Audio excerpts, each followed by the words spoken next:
تا به کی از وطن خویش گریزان ما، تا به کی در بدر و پهن و پریشان ما.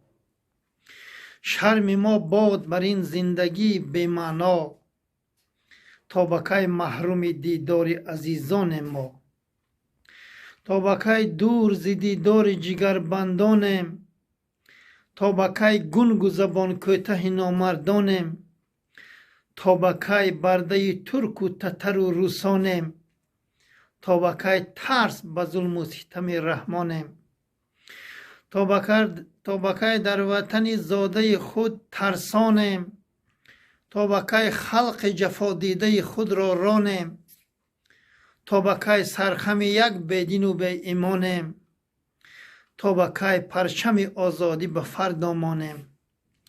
تا به کی در غریبی خسته دل و سرسانیم، تا به کی از پس کارهای غج و ارزانیم.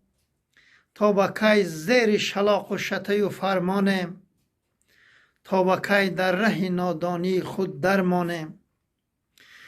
تا به کی فکر زر و مال و پول و سامانیم، تا به کی حرف حقیقت به زبان نتوانیم. تا به کی درک نکردیم ز جهان مهمانیم، تا به کی در غم نفس بد خود تازانیم. تا به کی ترک دیار و دمن و میدانیم، تا به کی نفرت حق و طرف شیطانیم. تا به کی تعریف به خصلت و به وجدانیم، تا به کی تهمت و بهتان به خلق من خوانیم. تا به کی تهمت و بهتان به تاجیکان خوانیم. السلام علیکم و رحمت الله و برکاته.